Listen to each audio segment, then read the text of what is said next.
नमस्कार। तो आइए सुनते हैं एक लघु कथा। इस कथा के लेखक हैं भगवती चरण वर्मा। तो चलिए कहानी की शुरुआत करते हैं।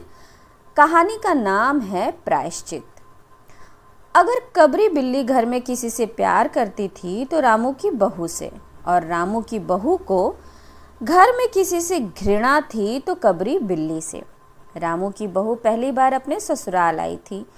14 वर्ष की उस लड़की को भंडार की चाबी देकर सास पूजा पाठ में लग गई। रामू की बहू को अनुभव तो था नहीं, कभी भंडार घर खुला है तो कभी भंडार घर में ही बैठे बैठे सो गई। कबरी को मौका मिलने लगा, वो भी दूध घी पर जुट गई। रामू की बहू घी रखते रखते ऊँघ गई और घी कबरी के पेट में। कभी बहू मिसरानी को कोई चीज़ देने गई और दूर नदारद। बहू ने रामू के लिए कमरे में रबड़ी रखी और रामू के आने से पहले रबड़ी साफ। रामू की बहू ने तय कर लिया कि या तो वही घर में रहेगी या कबरी बिल्ली। मोर्चाबंदी शुरू हो गई। बिल्ली फांसने का कटघरा आया और उसमें दूध, मलाई, चूहे रखे गए, लेकिन बिल्ली ने झांका तक नहीं। कबरी का हौसला इतना बढ़ गया कि रामू की बहू के लिए घर में रहना मुश्किल हो गया। एक दिन रामू की बहू ने खीर बनाई। उसमें पिस्ता, बादाम, किशमिश डालकर कटोरा ऊंचे ताक पर रख दिया ताकि कबरी ना पहुंच सके। पान बनाकर सास को देने गई कि कबरी हाजिर। कटोरे की ओर देखा, सूंघा, ऊंचाई मापी और छलांग लगा दी। पंजा कटोरे में लगा और वह झनझना कर फर्श पर गिरा। रामू की बहू दौड़ी, देखा कबरी फर्श पर गिरी खीर उड़ा रही है। रामू की बहू पर खून सवार हो गया। ना रहे बांस, ना बजे बांसुरी। रात भर उसे नींद नहीं आई। सवेरे देखा कि कबरी उसे प्रेम से देख रही है। वह उठी कि कबरी खिसक गई। रामू की बहू ने कुछ सोचा और एक कटोरा दूध कमरे के दरवाजे की देहरी पर रख कर चली गई। हाथ में पाटा लेकर लौटी तो देखा कि कबरी दूध पर जुटी हुई है। सारा बल लगाकर पाटा बिल्ली पर पटक दिया। कबरी ना हिली ना डुली, बस एकदम उलट गई। आवाज हुई तो मेहरी झाड़ू छोड़कर, मिसरानी रसोई छोड़कर और सास पूजा छोड़कर उपस्थित हो गई। मेहरी बोली, अरे राम, बिल्ली तो मर गई। माँ जी, बिल्ली की हत्या बहू से हो गई। यह तो बहुत बुरा हुआ। मिसरानी बोली, माँ जी, बिल्ली की हत्या और आदमी की हत्या बराबर है। हम तो रसोई न बनावेंगी जब तक बहू के सिर से हत्या रहेगी। सास जी बोली, ये तो ठीक है। मेहरी ने कहा, कहो तो पंडित जी को बुला लाऊं। सास की जान में जान आई। अरे हाँ, जल्दी दौड़कर पंडित को बुला ला। इधर पड़ोस की औरतों का घर में तांता लग गया। पंडित परम सुख को जब यह खबर मिली, उस समय वे पूजा कर रहे थे। खबर पाते ही वे उठ खड़े हुए। पंडिताइन ने मुस्कुराकर बोला, भोजन ना बनाना। पंडित परम सुख चौबे, छोटे से मोटे से आदमी थे।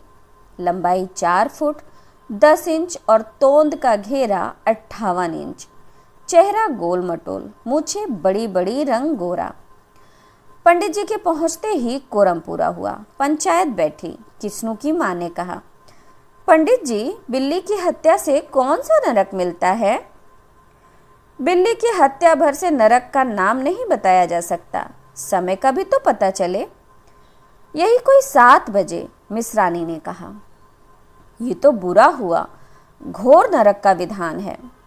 रामू की माँ ने आंखों में आंसू भरकर कहा, तो फिर पंडित जी क्या होगा, आप ही बताइए। पंडित परम सुख मुस्कुराए। रामू की माँ, चिंता की कौन सी बात है, हम कौन से दिन के लिए हैं। प्रायश्चित से सब ठीक हो जाएगा। शास्त्रों में इसका विधान है, इसलिए तो आपको बुलाया है। अब आगे का बतलाएं, क्या किया जाए? सास ने पूछा। एक सोने की बिल्ली बनवाकर बहू से दान करवा दिया जाए, फिर 21 दिन का पाठ हो जाए। पंडित जी ने बोला, कितने तोले की बिल्ली बनवाई जाए? पंडित जी ने अपनी तोंद पर हाथ फेरते हुए कहा, अरे रामू की माँ, शास्त्रों में लिखा है बिल्ली के वजन भर, लेकिन अब कलयुग आ गया है, श्रद्धा ही नहीं रही। बिल्ली तो 20-21 किलो से कम क्या होगी। हाँ, 21 तोले की बिल्ली बनवा कर दान करवा दो, और आगे जो अपनी श्रद्धा। रामू की माँ ने आंखें फाड़कर कहा, अरे बाप रे, 21 तोले? तोले भर से काम ना चलेगा। पंडित जी हंस पड़े। रामू की माँ, 1 तोले की बिल्ली? रुपए का लोभ बहू से बढ़ गया। बहू के सिर पर बड़ा पाप है, इतना लोभ ठीक नहीं। मोल तोल शुरू हुआ और मामला 11 तोले पर सुलट गया। इसके बाद पूजा पाठ की बात आई। पंडित परम सुख ने कहा, मैं पाठ कर दिया करूँगा, पूजा की सामग्री मेरे घर भिजवा देना। सास ने पूछा, कितना सामान लगेगा? हम कम से कम में पूजा कर देंगे।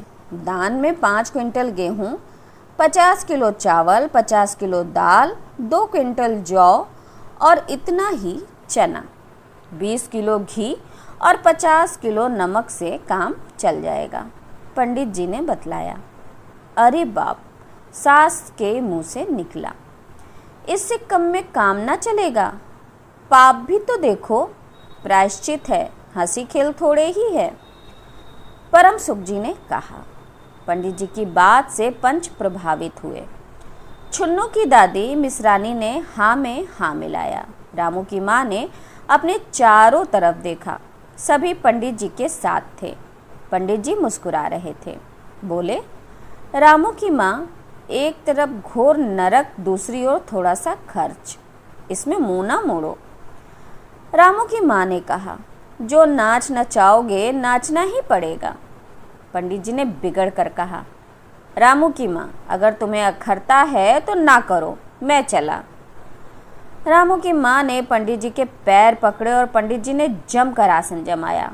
बोले, 21 दिन के 21 रुपये और 21 दिन 5-5 ब्राह्मणों को भोजन करवाना पड़ेगा। कुछ रुक कर कहा, सो इसकी चिंता ना करो, मेरे अकेले दोनों समय भोजन करने से 5 ब्राह्मणों के भोजन का फल मिल जाएगा। मिसरानी ने व्यंग किया, ठीक कहते हैं, पंडित जी की तोन देखो। अच्छा, तो प्रायश्चित का प्रबंध करवाओ रामू की माँ, सोना निकालो, मैं बिल्ली को बनवा लूँगा। तुम पूजा पाठ का प्रबंध करो, बिल्ली का मैं देख लूँगा। पंडित जी की बात खत्म भी ना हुई थी कि मेहरी हाँफती हुई कमरे में घुसी। रामू की माँ ने घबरा कर पूछा, अरे क्या हुआ? मेहरी ने लड़खड़ाते स्वर में कहा, माँ जी, बिल्ली उठकर भाग गई। तो ये कहानी यहीं समाप्त होती है। आप लोगों से एक अनुरोध कि मेरे चैनल को शेयर करिए, लाइक करिए, सब्सक्राइब करिए। नमस्ते।